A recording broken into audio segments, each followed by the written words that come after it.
Hello friends, मेरा नाम आरती सक्सेना है। आरती टॉक्स में आपका स्वागत है। आज हम रिव्यू करेंगे फिल्म सालार का। सालार सीज फायर पार्ट 1।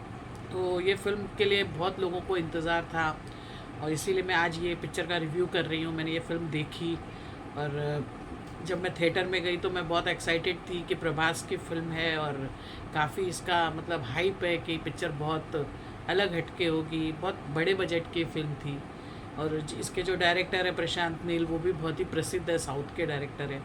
तो उस हिसाब से जब मैं फिल्म देखने के लिए गई थिएटर में तो बहुत होप्स के साथ गई थी, लेकिन मुझे इतनी पसंद नहीं आई। मे भी हो सकता है कि शायद लेडीज़ होने के नाते मुझे ज़्यादा इमोशनल और मतलब अलग टाइप की फिल्में पसंद आती हैं। तो सालार के लिए मैं बोल सकती हूँ कि सालार एक ऐसी फ़िल्म है जो लड़कों को और बोलते हैं ना जेंट्स को सबको बहुत पसंद आएगी। लेडीज़ को शायद कम पसंद आए क्योंकि इसमें सिर्फ एक्शन एक्शन एक्शन और एक्शन है। पहली बात तो इसकी कहानी इतनी उलझी हुई है ना कि कहानी समझने में ही आपको एक दो बार और देखनी पड़ेगी। पिक्चर के आखिर में दिखाया कि जो फिल्म की हीरोइन है वही बोलती है कि मेरे को कुछ समझ में नहीं आ रहा है, थोड़ा मुझे शराब दो। तो जब हीरोइन को फिल्म समझ में नहीं आ रही थी तो हम लोग को तो समझने में बहुत टाइम लग जाएगा।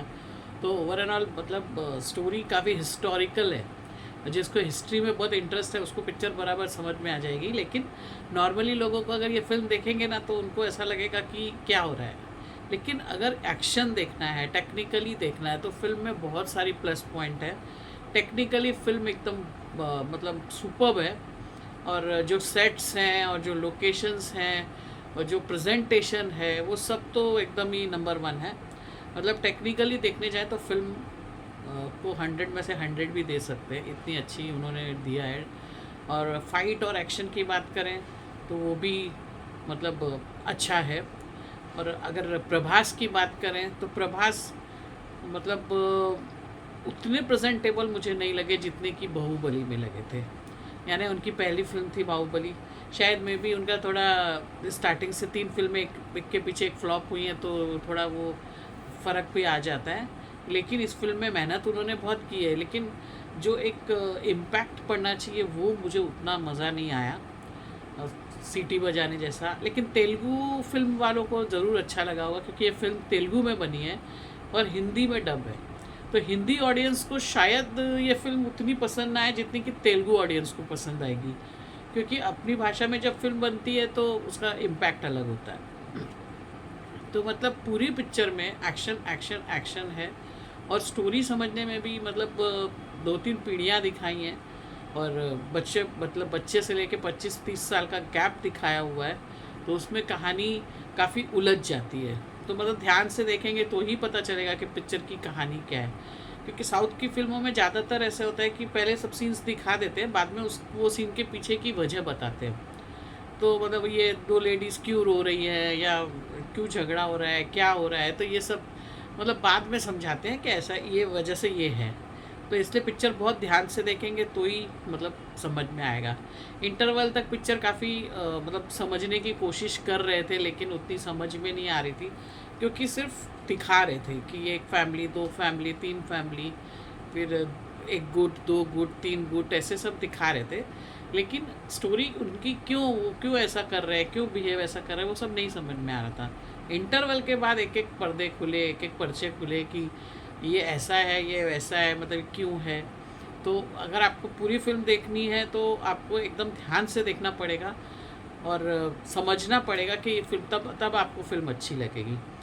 और अगर केजीएफ और बाकी फिल्मों की बात करूँ तो वैसे ही एक्शन से भरपूर है, जैसे केजीएफ थी तो उस तरह से ये भी एक्शन से भरपूर है। तो जिसको एक्शन पसंद है ना उसको ये फिल्म ज़रूर पसंद आएगी। लेकिन अगर किसी को एक्शन के बजाय इमोशनल कॉमेडी या मतलब रोमांटिक फिल्म देखना पसंद है तो शायद वो इस पिक्चर से निराश हो जाएंगे। पर्सनली मुझे पिक्चर उतनी मतलब ओके ओके लगी क्योंकि मुझे भी बहुत ज़्यादा एक्शन फिल्म्स नहीं पसंद है। मैं एज ए क्रिटिक बोलूँगी कि फिल्म मतलब दर्शक जो हैं एक्शन देखने वाले वो हो सकता है कि फ़िल्म को ऊंचाई तक ले जाएं। तो जिनको एक्शन पसंद है उनको ये फ़िल्म ज़रूर पसंद आएगी। पिक्चर में टीनू आनंद को भी बहुत हाइप किया गया था कि टीनू आनंद है पिक्चर में, उनका बहुत बड़ा रोल है, लेकिन उनका इतना कुछ खास बड़ा रोल नहीं है। और साथ में इनके पृथ्वी भी हैं, तो पृथ्वी का भी फ्रेंड बताया है, तो जो एक्टर पृथ्वी हैं तो उनका भी परफॉर्मेंस थोड़ा सा मतलब उतना नहीं उनको मिला है फुटेज जितना मिलना चाहिए था। तो उस हिसाब से उनका जो रोल है वो भी दबा दबा लगा है। लेकिन ओवरऑल जो इस पिक्चर का बहुत ज़्यादा हाइप थी कि पिक्चर बहुत देखने लायक होगी, सालार की कंपेयर डंकी से हो रही थी, बाकी फिल्मों से केजीएफ से हो रही थी, उस हिसाब से मुझे थोड़ा निराशा लगी। तो अगर स्टार्स की बात करूं तो मैं 3 दूंगी स्टार, मतलब 2.5 और 3 के। 3 इसलिए क्योंकि टेक्निकली बहुत स्ट्रॉन्ग है, वरना मुझे 2.5 के हिसाब से पिक्चर अच्छी लगी, मतलब मुझे बहुत अच्छी नहीं लगी, लेकिन टेक्निकली और बाकी सब चीज़ें इसमें काफ़ी अच्छी हैं, तो इसलिए फ़ाइट और एक्शंस अच्छे हैं, उस हिसाब से मैं 3 दूंगी। और मैं अपना रिव्यू यही ख़त्म करूँगी। और अगर आपने मेरा चैनल सब्सक्राइब नहीं किया तो प्लीज़ सब्सक्राइब कर देना। हम आगे फिर ज़रूर मिलेंगे। Thank you very much.